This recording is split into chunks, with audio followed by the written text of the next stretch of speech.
Om Jnanatimirandasya Jnananjana Shalakaya Chakshurunmilitam Yena Tasmai Shri Gurave Namaha Shri Chaitanya Manobishtam Stapitam Yena Bhutale Swayam Rupa Kadamahyam Dadati Swapadantikam Vandeham Shri Gurun Shri Yuta Padakamalam Shri Gurun Vaishnavanscha Shri Rupam Sagrajatam Sagana Raghunathanvitam Tam Sajivam Sadvaitam Savadutam Parijana Sahitam Krishna Chaitanya Devam Shri Radha Krishna Padan Sagana Lalita Shri Vishakhanvitamscha He Krishna Karuna Sindhu Dina Bandho Jagatpate Gopesha Gopika Kanta Radha Kanta Namostute Tapta Kanchana Gaurangi Radhe Vrindavaneshwari Vrishabhanu Sute Devi Pranamami Haripriye Vansha Kalpatarubhyascha Kripa Sindhubhya Evacha पतितानां पावनेभ्यो वैष्णवेभ्यो नमो नमः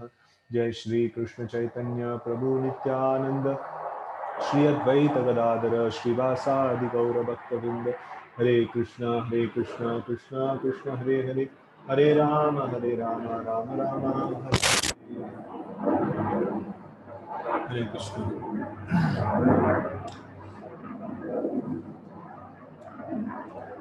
So now we are getting into the 8th chapter of Bhagavad Gita. So here we see that in the last chapter, in the last two slokas, now we had this different terminologies that Krishna was using. So Brahma, Adhyatma, and then like Adi Bhuta, Adi Daiva, and all those things. So here Arjuna is asking, what all these things, kindly define these terms. So that's how this 8th chapter actually starts.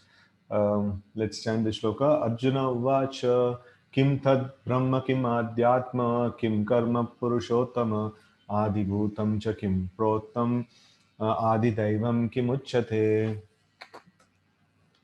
Arjuna inquired, O my Lord, O Supreme Person, what is Brahman? What is the self? What are fruitive activities? What is this material manifestation? And what are the demigods? Please explain this to me. Right? So here, Adi Daivam means the demigods. It is here, the word to word itself, we can get a lot of this one. Adi Atma means the self. And then Adi Bhuta is the material manifestation. And Adi Daiva is the controlling deities of these material manifestation, that is the demigods, right? So these are all the different things that are there: the self, the material manifestation, and the demigods. So what are these things? Please explain to me.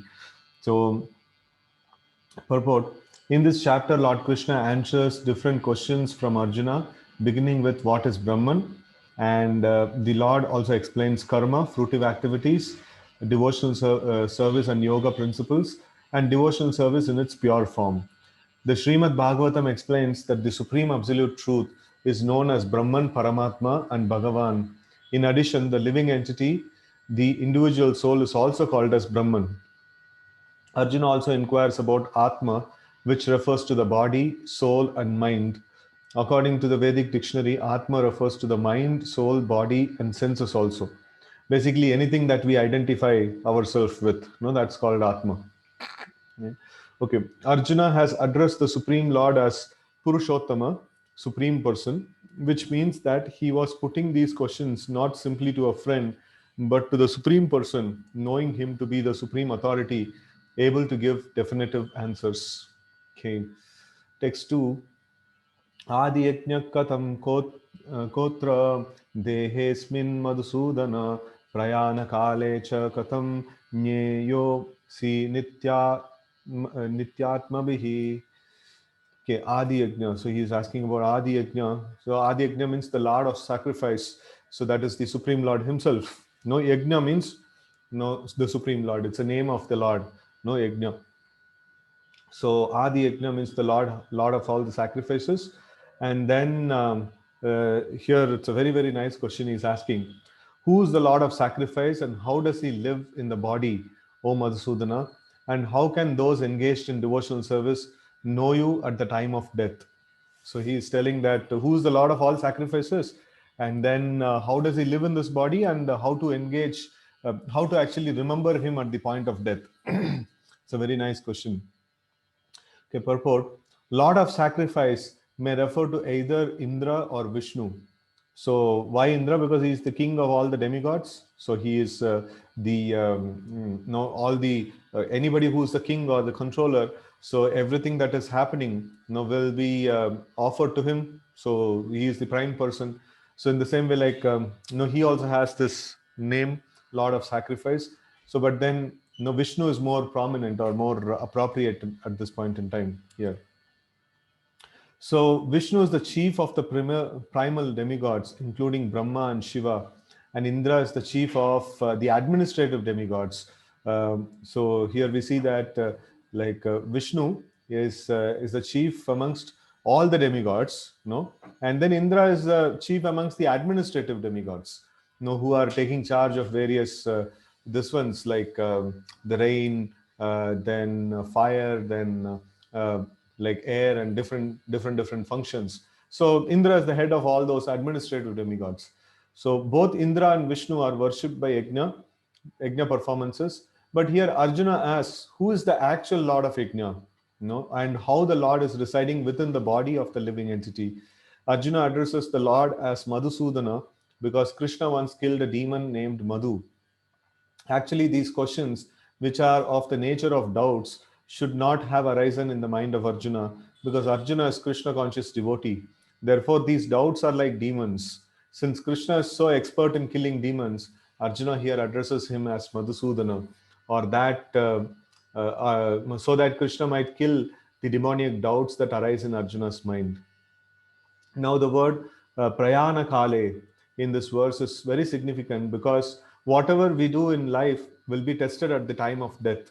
Arjuna is very anxious to know of those who are constantly engaged in Krishna consciousness what should be their position at that final moment.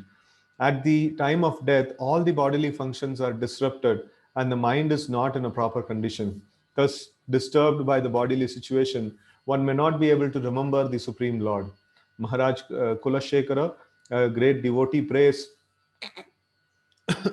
my dear Lord, just now I am quite healthy, and it is better that I die immediately, so that the swan of my mind can seek entrance at the stem of your lotus feet. Right? So the metaphor is used because the swan, a bird of water, take pleasure in digging into the lotus flowers. Its sporting proclivity is to enter the lotus flower. So it's not possible, but then it is trying to enter into the stem of the lotus flower. No, and Maharaj Kulashekara says to the Lord, "Now my mind is undisturbed. I am quite healthy. If I die immediately thinking of your lotus feet, I am sure that my performance of your devotional service will become perfect." Hmm. And but if I have to wait for my natural death, then I do not know what will happen, because at that time the bodily functions will be disturbed, my throat will be choked up, and I do not know whether I shall be able to chant your name. Better let me die immediately. Arjuna questions how a person can fix his mind on Krishna's lotus feet at such a time. So this is a very amazing topic. So where we see that the mercy of the Lord, we can see so many times we have witnessed and so many times we have seen devotees passing away, and the body is completely useless at the time of death. So it is stop, it's the different organs starts failing, and then it's a lot of pain is there, and then the throat, they'll not be able to chant properly and things like that. So it's very very difficult situation, and at that time, if we are able to remember Krishna, that's a great mercy of the Lord. So here, Kulashekar Alvar, he is saying that now my bodily condition is good. So now let me die. So he's just making sure. He just wants to make sure that I'm able to remember the Lord. Whatever is in my capacity, so I can do that. And then he's not telling that now I'm quite fit. No, now I'll commit suicide. So he's not talking about suicide.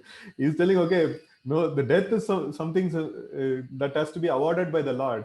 I cannot choose my time of death. Whatever I try to do, whenever the Lord wants, that time only I can die. Otherwise, if I force quit the body, so then I have to be a ghost. I cannot get a proper destination. That's a sinful activity. Like, to commit suicide is a sinful activity, right? So it's like if somebody is put in the jail, so if he comes on his own outside, so it is sinful activity. He'll be caught and put back. So when the release is there, so that's by the ordinance of the government or ordinance of the prison or the controller of the prison. So he can ordain. But if the prisoner himself tries to quit, so then it is called, then it is sinful. No, that's not proper, right? So here we see that a person has to like here Kulashekara Alva is trying to see that now I'm able to remember Krishna. So ante narayana smriti, so that's the thing that is expected, that we have to remember Krishna at the time of death. And that's possible for me now. I'm able to chant your names. I'm able to be fully Krishna conscious now. So like let me quit the body now, right? So that's what he's asking for. And this one is very, very clear that he wants to remember the Lord at the point of death. And it's the great mercy, as I was mentioning, that uh, like many, many devotees we have seen passing away. And in all cases, if he's a sincere devotee, so in all cases we see that they are able to remember the Lord and they pass away with a very, very good consciousness. So this is something, a gift of the Lord. Even when we are healthy, some little bit of what is that, the problem that comes, fever, or sometimes like some pains in the body and things like that, so we get disturbed a lot, right? So now when the point of death, it's like all pains and all failures at one point in time. It's like no, too much to handle. So even then, if somebody is able to remember Krishna, that's a great mercy of the Lord. On our own it's not possible. So now the practice of chanting we can do, it's there in our capacity. Hare Krishna, Hare Krishna, Krishna Krishna. Okay. So now practice of chanting is there in our capacity. We can try to do, but at the time of death, no, nothing is there in our capacity. Nothing is. We cannot do anything. No, everything is like completely jammed, and no, the pain is like seriously very high. And then there is a few hours before the actual death happens. There is a fever that comes in, right? So in this way, like there's a lot of problems over there. And to remember Krishna at that point in time, it's not at all easy. It's a mercy of the Lord. He has to enable us to remember him. Otherwise, we cannot. Okay, being a Krishna conscious person, can we donate organs? Yeah. So, but we have to just make sure that the organs are going to a right kind of a person, and so that's this one. So once we quit the body, there is like the body is just a lump of matter. So it doesn't matter what what happens to that. So it's not a problem after we pass away, if the body is used for some this one. So but for sannyasis and for realized souls, so their body should not be used like that. So they should be offered samadhi, and their body should be respected, as spiritualized this one. So that should not be cut and things like that. So but otherwise, like generally it's okay. So we can see that aspect of Sibi Maharaj. He was living organ donor. So he was like very, very compassionate upon the people. And then he was like what is that, the demigods come in the form of a bird and then vulture, and different forms they come. And then he even goes to the point of cutting the flesh of his own body and feeding them. So in that way, like that's an example of living organ donor. So but then we have to also see that it is properly utilized, and it should not be a source of karma for us later on. And the proper utilization, we can just ensure, like if whatever best we can ensure of, we can ensure. So rest of it is like, so more we are attached to it, more karma comes. So more we are detached from it. So I'm saying that, okay, anyway, I don't have anything in connection with this body, so whatever you people want to do, you do. So just leave it at that. So then it's more detached way of doing it. So then if I think that this is my body and I want to use this body in this particular way, so then because of that attachment, I will also have to get the karma. So if I renounce it saying that no, this is not my body, so I'm like, so I don't have anything to give or take to this body. So no, whatever needs to be done, like, so then it can be done. So then it's more of detached way of doing. So more detachment, less karma. Okay, so here we see that the point of death is very, very important, and at that time we are completely at the mercy of the Lord. No, we cannot have any say on that. Text 3, Sri Bhagavan Uvacha Aksharam Brahma Paramam Swabhavo Adhyatmam Uchyate Bhuto Bhavodbhavo Bhavodbhava Karo Visarga Karma Samjita.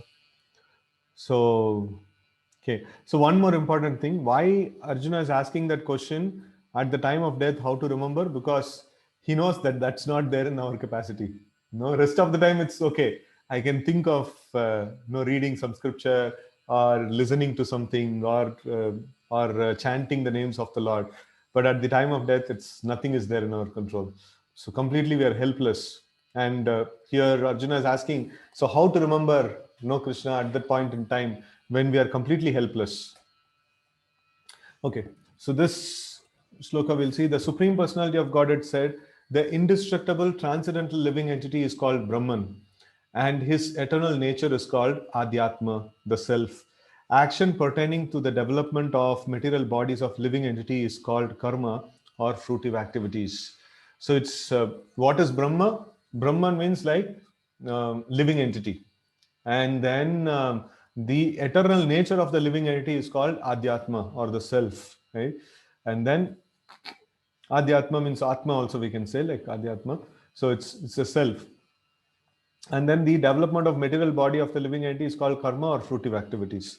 Okay, purport. Brahman is indestructible and eternally existing, and its constitution is not changed at any time.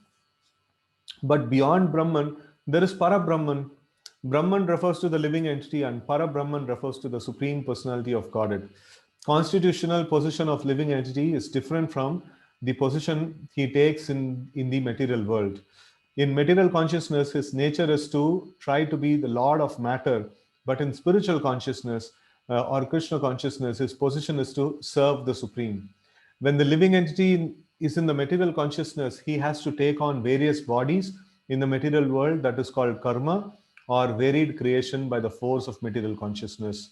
So, okay. So here we see that no aham brahmasmi. So the Mayavadis say that okay, I am Brahman and no, everything that exists is Brahman, sarvam kala vidam Brahma. So then they actually don't differentiate between Brahman and Para-Brahman. No, it's like if somebody is asking like if there is a manager in the company is there and who is he? He's also an employee. Who are you? I'm also an employee. No, everybody is an employee only. So then that's not the way, no right thing to say. No, he's my manager. No, that's more a better answer actually. So in the same way, no, like who's the Lord? He's also a living entity. And who are you? I'm also a living entity. So that's right. Okay, both of you are living entity. Is there any difference? Yes, he's Para-Brahman. No, he is the source of everything and I am his part and parcel, right? So that's how this thing has to be understood. That beyond Brahman there is Para-Brahman is there, that is Supreme Lord Himself, and our constitutional position, our original position is to serve the Lord, and in that position, so why in our spiritual position we don't need to change bodies? Why only in the material position we have to change bodies? Because we are not in our natural position. So once we are not in our natural position, there is what is like, how many ways we can be unnatural. There is n number of ways we can be unnatural, but there is only one way to be natural, right? So that natural position, we don't change bodies. We don't keep doing different things. So we have only one thing, that is service to Krishna. But then in the unnatural condition, there is so many things that are there. I am accepting an unnatural condition in a particular body, so I cannot sustain it for long. After some time, I have to give it up. Then I'll assume some other body. and that also I cannot sustain it for long because it's not natural. So then I'll have to give it up, that one also. And in this way I'll keep changing. So that's the whole cycle of karma. So where I'm just keep accepting different unnatural circumstances and scenarios, right? So this is called karma, or varied creation by the force of material consciousness. Okay, in Vedic literature, the living entity is called Jivatma and Brahman, but he is never called Parabrahman. The living entity, Jivatma, takes different positions. Sometimes he merges into the dark material nature and identifies himself with matter, and sometimes he identifies himself with a superior spiritual nature. Therefore, he is called Supreme Lord's marginal energy. Right? So, this Jiva, Jiva is a word used for those living entities who are conditioned by material nature. So they are the living entities by nature, they are called tatastha. Tata means like tat means like the shore of a ocean or a river or something like that. So tat means neither the land nor the water. It's in the border. So the living entity are tatastha. That means they either can fall on the spiritual side or on the material side. They can go either way. So that's how they are called tatastha. And so he is sometimes yes, Parabrahman represents the Lord. Yes, Parabrahman represents the Lord. So here we see that Para means superior. Superior Brahman means that is the Supreme Lord. And Jiva Brahman means the living entity. So living entity is, Lord can be called as Brahma. Living entity can also be called as Brahma. So, but then the living entity is like Jiva Brahman or just the Brahman. And the Supreme Lord is Para Brahman. So that is how there is difference, right? So Supreme Lord is not just a Brahman, he is Para Brahman. He is the supreme amongst all the Brahmans, right? So like that. So now we see that this living entity sometimes emerges into the dark material nature and identifies himself with the matter, and sometimes he identifies himself with the superior spiritual nature. So he can either be on the either sides. That is why he is called Tatastha. So therefore, he is called the Supreme Lord's marginal energy. Marginal means no tat mein hai, like no, it is na pani mein na jameen mein. So it's like tat mein. So that is the tatastha, marginal energy. So according to his identification with material or spiritual nature, he receives a material or spiritual body. If he's too much obsessed with the material things, he'll have a material body. So are we spiritual? So we can just ask, do I have a material body? Yeah, I have a material body. So that means like, yeah, I'm bound by the material nature. So that itself shows the qualification that we are a criminal, right? So what is identification? Somebody is a criminal. So he's put in the jail and he's given a uniform. So like, no, we are also put in this material world and we are given a uniform of this material body. Right? So that means we are a criminal. We have done something. So otherwise we would not be here, right? So he receives a material or spiritual body. If I'm obsessed with the spiritual things, then I'll receive a spiritual body. So spiritual body, the difference between both of them is the material body is tuned for sense gratification and the spiritual body is tuned for service of the Lord. So we will be able to render service to the Lord very nicely in the spiritual body, right? So now we are using the material body in service of Lord. So by doing this, we are preparing our spiritual body. So at the time of death, if we have done sufficient service, already our spiritual body will be ready. So it's like Narad Muni is passing away, is mentioned in the previous life. So Narad, he was a small boy. He was rendering service to the devotees of the Lord and things like that. And at certain point in time, he did tapasya, and then he was very solidly situated in Krishna consciousness. And certain point in time, his time of death had come, and there was a lightning, and when the lightning struck him, his material body just fell off, and then he as a person, he just continued on. No, he is like the spiritual body was already developed sufficiently, and death was just like, okay, no, you just remove the dress and throw it off and you walk off, something like that for Narad Muni. So he was for him, just the material body just fell off, and then he continued in the spiritual body. So that's an amazing thing, right? So we see that so either one of the bodies we can get. In material nature, he may take a body from any of the 84 lakh species of life. Okay, so before this, how as I was mentioning, by our spiritual activities we are preparing our spiritual body. In the same way, by our material activities we prepare our material body. It's not that after I die, my next body is chosen. Not like that. So the activities that I do in this life, that already chooses the next body. The subtle body is like already designed for some kind of a next destination. And the body is made according to that, and the subtle body goes and sits there. So we prepare bodies, no, every time, no, by our various actions, by our various thought process. So we are actually preparing next bodies, no, all the time. Spiritual body is one time business.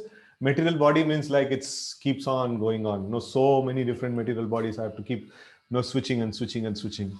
So we can choose any one of the bodies from 84 lakh species of life, but in spiritual nature he has only one body.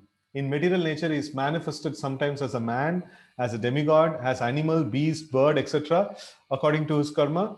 To attain material heavenly planets and enjoy their facilities, he sometimes performs yajna, but when his merit is exhausted, he returns to earth again in the form of a man.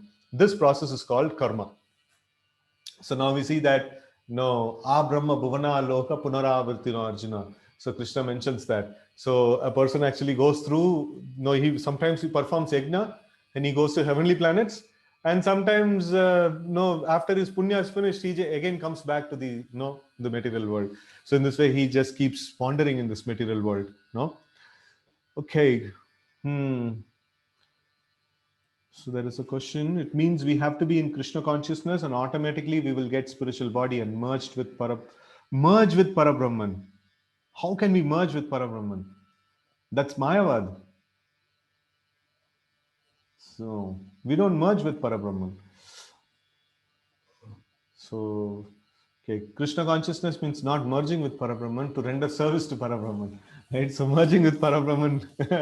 So we will enter into the spiritual planets and we will render service to the Lord. We will start living there. So we will not merge with the Parabrahman. So that's Mayavad. So that's very, very, that's actually merging with the body of the Lord means it's very offensive. No, that's an offensive statement. We cannot use that. Okay. So the Chandogya Upanishad describes the Vedic sacrificial process. On the sacrificial altar, 5 kinds of offerings are made into 5 kinds of fire. The 5 kinds of fire are conceived as the heavenly planets, cloud, earth, man, and women. So this is like a very interesting equation actually. So you can actually try to map them. So there are 5 kinds of fire that is there. No, this is like this is a karma kandya yajna. This is nothing to do with Krishna consciousness, but Srila Prabhupada is just mentioning this thing. So from the Chandogya Upanishad. So this we see that these 5 kinds of uh, fire are conceived as heavenly planets, cloud, earth, man, and women. So the 5 kinds of sacrificial offering are faith, the enjoyer on the moon, the rains, grains, and semen. No, this goes on a cycle actually. So we see that next paragraph actually explains this whole thing. The process of sacrifice, the living entity makes specific sacrifice to attain specific heavenly planets, and consequently he reaches them. So now we see that these 5 kinds of fire, the heavenly planets. For attaining that, he is having faith and he is performing some sacrifice to attain the heavenly planets, right?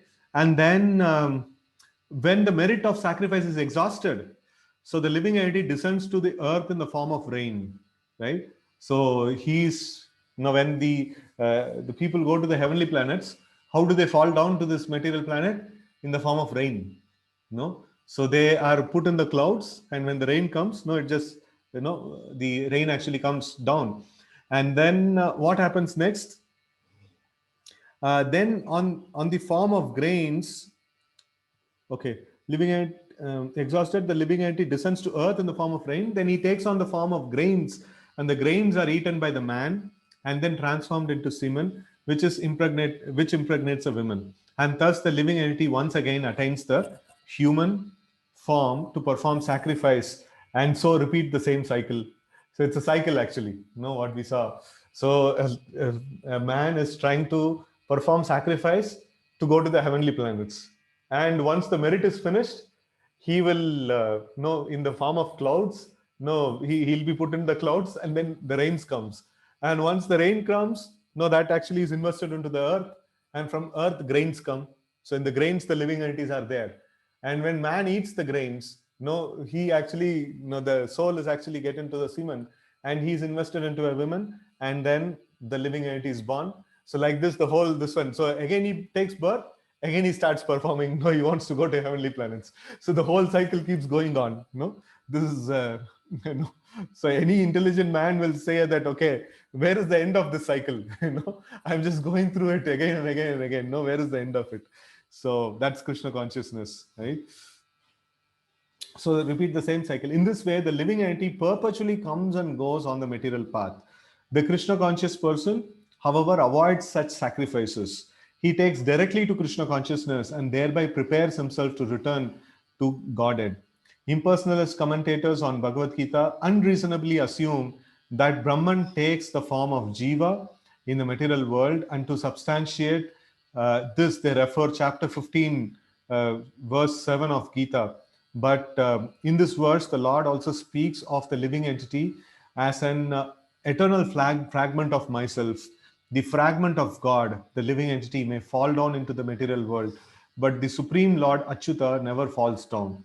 Therefore, this assumption that the Supreme Brahman assumes the form of Jiva is not acceptable. It is important to remember that in Vedic literature, Brahman, the living entity, is distinguished from Parabrahman, that is the Supreme Lord. Right? So never we can say that no, Brahman is merging with Parabrahman. No, that's not this one. So here we see that Aksharam Brahma Paramam Swabhavo Adhyatma Muchyate Bhuta Bhavodbhava Karo Visarga Karma Samjita. So where is Prabhupada saying that he is a part and parcel of the Lord? Okay. So anyways, here we see that the living entity is never accepted to merge with the Brahman, no, Parabrahman. So living entity always maintains its individuality. So we are always an individual. No, we'll never lose our identity. So the impersonalists, sometimes they talk about merging into the Brahman, so losing their existence. So when will a person try to lose his existence? When he's thoroughly frustrated. No, that is when he'll think of suicide actually. Merging with Brahman means committing suicide. No, losing one's identity. So devotees of the Lord are so happy rendering service to the Lord. Why will they choose to merge in the Brahman? No, that they will not do. Text 4. Adibhutam ksharo bhavaha purushashchadi daivam adi daivatam adi yajnoham evat evatra dehe dehabhritam vara. So here, in the second line, Krishna is telling Adi Daivam. Sorry, the third line, Adi Yajno Aham. So he is telling Adi Yajno Aham. I am the source of all, or I am the enjoyer of all the sacrifices, right? Master of all the sacrifices. Okay. Translation. O best of the embodied beings, the physical nature which is constantly changing is called Adi Bhuta, the material manifestation. And the universal form of the Lord, which includes all the demigods, like those of the sun and the moon, is called Adi Daiva. And I, the Supreme Lord, represents the super soul in the heart of every embodied being. I am called Adi Yajna, the Lord of sacrifice.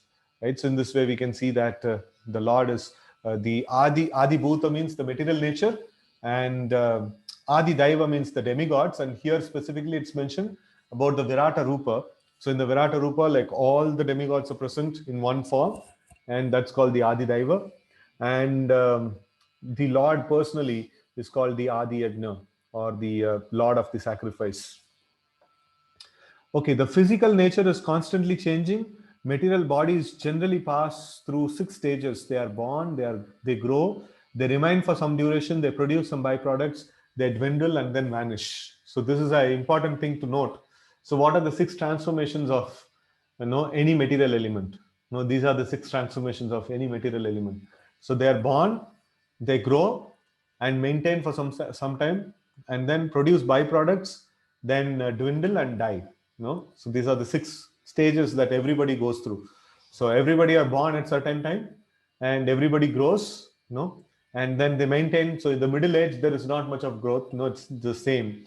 And then they produce byproducts, they dwindle and die. This is the whole 6 transformations of any material element. Okay, so this physical nature is called Adibhuta. It is created at a certain point and will be annihilated at a certain point. The conception of the universal form of the Supreme Lord, which includes all the demigods and the different planets, is called Adi Daivata. And present in the body along with the individual soul is a super soul, a plenary representation of Lord Krishna. The super soul is called the Paramatma or Adi Yajna, and is situated in the heart. The word eva is particularly important in this context of this verse, because by this word the Lord stresses that Paramatma is not different from him. The super soul, the supreme personality of Godhead, seated besides the individual soul, is the witness of individual soul's activities and is the source of soul's various types of consciousness. So, like, what are the different functions of the Paramatma? So, he actually gives the knowledge, remembrance, forgetfulness. All these things are given by the super soul. And then different types of consciousness. How do I get affected by mode of goodness? How do I get affected by mode of passion or ignorance? It's by super souls. This one, he gives different types of consciousness, and the super soul is the key person who's the source of everything. And if somebody is the source of everything, and he should be the enjoyer of everything also. So that is why he is also called as Adi Yajna. The super soul gives the individual soul an opportunity to act freely and witnesses his activities. The functions of all these different manifestations of the Supreme Lord automatically become clarified for the pure Krishna conscious devotee engaged in transcendental service to the Lord. So anybody who's purely engaged in service of the Lord, they can actually perceive the super soul's activities, how he is acting.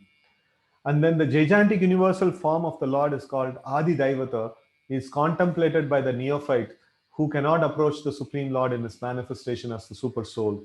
The neophyte is advised to contemplate the universal form or Virata Purusha, whose legs are considered the lower planets, whose eyes are considered the sun and the moon, and whose head is considered the upper planetary system. Right? So this is the Adi Daivata. So those who cannot focus on Adi Yajna directly, so then they're advised, okay, you can focus on Adi Daiva. So that's the Virata Rupa of the Lord, or addressing various demigods and things like that. Okay, text 5. Antakale cha mameva smaran muktva kalevaram ya parati samadbhavam yati nasti atra samshayah. Okay, and whoever at the time of, at the end of his life, quits his body remembering me alone, at once attains my nature. Of this there is no doubt. Okay, so this is a very, very important, this one. The goal of the life is to die, remembering the Lord. That's the goal of the life. So many times people want to avoid this, like they don't want to discuss about the death. And in fact, every time something happens to them, so what do they actually prepare themselves for? Please take me to the doctor, get me cured, do something and things like that. So, but then, what is the goal of life? Goal of life is someday we have to die, but then we have to die with Krishna consciousness. That's the important thing. So a devotee, he prepares himself for remembering the Lord. So that's the act he is trying to do. He prepares himself for remembering the Lord. So in this verse, the importance of Krishna consciousness is stressed. Anyone who quits his body in Krishna consciousness is at once transferred to the transcendental nature of the Supreme Lord. The Supreme Lord is the purest of the pure. Therefore, anyone who is constantly Krishna conscious is also purest of the pure. So this is like Prabhupada sometimes gives the example of, if you keep the iron rod in the fire, the iron rod becomes like fire. So if you are in touch with the supremely pure entity, you will also become pure. No, that's the this one. The word smaran, remembering, is important. Remembrance of Krishna is not possible for the impure soul who has not practiced Krishna consciousness in devotional service. Therefore, one should practice Krishna consciousness from the very beginning of life. If one wants to achieve success at the end of his life, the process of remembering Krishna is essential. Therefore, one should constantly, incessantly chant the Maha Mantra: Hare Krishna, Krishna Krishna, Hare Hare, Hare Rama, Rama Rama, Hare Hare. So it's very nicely Prabhupada puts. Therefore, one should constantly and incessantly chant the Maha Mantra: Hare Krishna, Krishna Krishna, Hare Hare, Hare Rama, Rama Rama, Hare Hare. Lord Chaitanya has advised that one be as tolerant as a tree, Taro Rabi Sahishnuna. There may be so many impediments for a person who is chanting Hare Krishna. Nonetheless, tolerating all the impediments, one should continue to chant Hare Krishna, Krishna Krishna, Hare Hare, Hare Ram, Ram Ram, Hare Hare. So that at the end of one's life, one can have the full benefit of Krishna consciousness. We see Prabhupada is putting the whole mantra two times in the same purport, and just to that too in just a little bit of this one. So that's why anybody who reads Srila Prabhupada's books, automatically they start chanting, because Prabhupada is in so many purports, he's stressing upon this particular thing, right? Okay. We'll just have one more sloka and then we will finish. Yam yam vapi smaran bhavam tyajatante kalevaram tam tamevaiti kaunteya sada tadbhava bhavitah. Whatever state of being one remembers when he quits his body, O son of Kunti, that state he will attain without fail. The process of changing one's nature at the critical moment of death is here explained. A person who is at the end of life quits his body thinking of Krishna, attains the transcendental nature of the Supreme Lord. But it is not true that a person who thinks of something other than Krishna attains the same transcendental state. This is the point. This is a point we should note very carefully. How can one die in the proper state of mind? Maharaj Bharata, although a great personality, thought of a deer at the end of his life, and so in his next life he was transferred into the body of a deer. Although as a deer he remembered his past activities, he had to accept that animal body. Of course, one's thought during the course of one's life accumulates to influence one's thought at the moment of death. So this is a very important point to note. So one's thoughts during the course of one's life accumulates to influence the thoughts at the moment of death, and so this life creates one's next life. No, it's very, very important point. So we see that whatever thoughts we have throughout the life, all that accumulates, and then it puts an influence on the time of our death. Now what happens? So this is one mechanical side of it. No, even if we want to see the mechanically, like, no, if we want to ensure ourselves from our side, what we have to do, so we have to make sure that we are in Krishna consciousness, all the time. So then at the time of death, naturally we'll be Krishna conscious. And then the second aspect is Krishna's mercy. So if Krishna is merciful, then he may give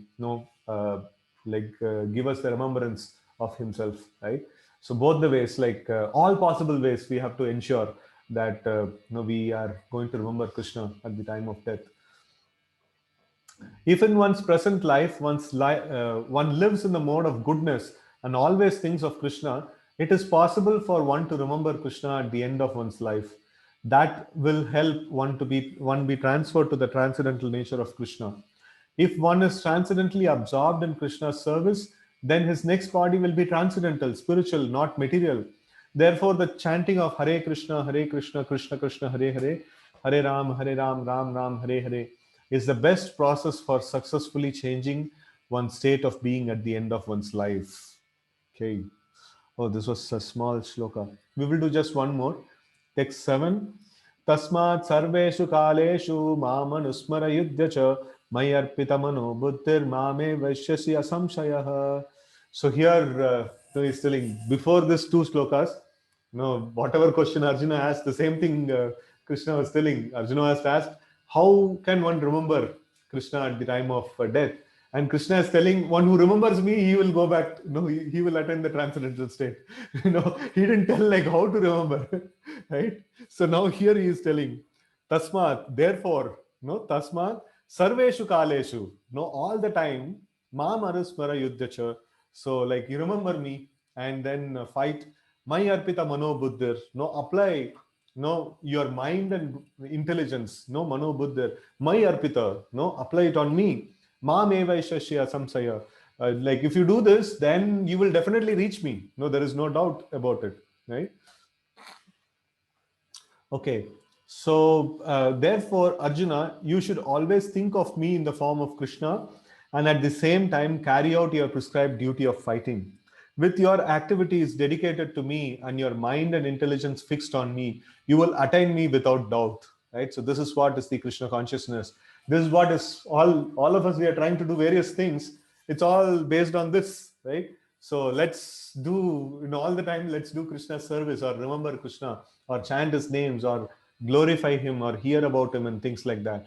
So that's what we are trying to do. Tasmat sarveshu kaleshu, no, all the time. So this instruction to Arjuna is very important for all men engaged in material activities. The Lord does not say that one should give up his prescribed duties or engagements. One can continue them and at the same time think of Krishna by chanting Hare Krishna. This will free one from material contamination and engage the mind and intelligence in Krishna. By chanting Krishna's names, one will be transferred to the supreme planet Krishna Loka without a doubt. Okay. So next is also in connection to this. We'll read Abhyasa yoga yuktena chetasananya gamina paramam purusham divyam yati parthanuchintayan. He who meditates on me as the Supreme Personality of Godhead, his mind constantly engaged in remembering me, undeviated from the path, he, O Partha, is sure to reach me.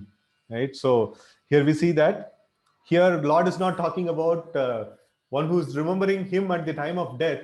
He's going to reach him. So that he has already told. Now he is telling a practical thing which we can do when we are healthy. No, which we can do when, no, which we can plan and do things. No, that aspect he is telling. What is he telling? He who meditates on me as the Supreme Lord, his mind constantly engaged in remembering me, undeviated from the path, he, O Partha, is sure to reach me. Right? So if we constantly engage in service of Lord and remember him, so then Krishna is telling like, at the time of death, it is not in your control. I'll take care of it. So anyway, you cannot do much about it. So I can take care of it. So you just be engaged in my service, right? So in this verse, Lord Krishna stresses the importance of remembering him. One's memory of Krishna is revived by chanting the Mahamantra, Hare Krishna. By this practice of chanting and hearing the sound vibration of the Lord, of the Supreme Lord, one's ear, tongue, and mind are engaged. This mystic meditation is very easy to practice and it helps one attain the Supreme Lord. Purusham means enjoyer. All the living entities belong to material energy of the Supreme Lord. They are in the material contamination. They think themselves enjoyers, but they are not the supreme enjoyers. Here it is clearly stated that the supreme enjoyer is the Supreme Personality of Godhead in his different manifestations and plenary expansions as Narayana, Vasudeva, etc. The devotee can constantly think of the object of worship, the Supreme Lord, in any of his features, that is Narayana, Krishna, Rama, etc., by chanting Hare Krishna.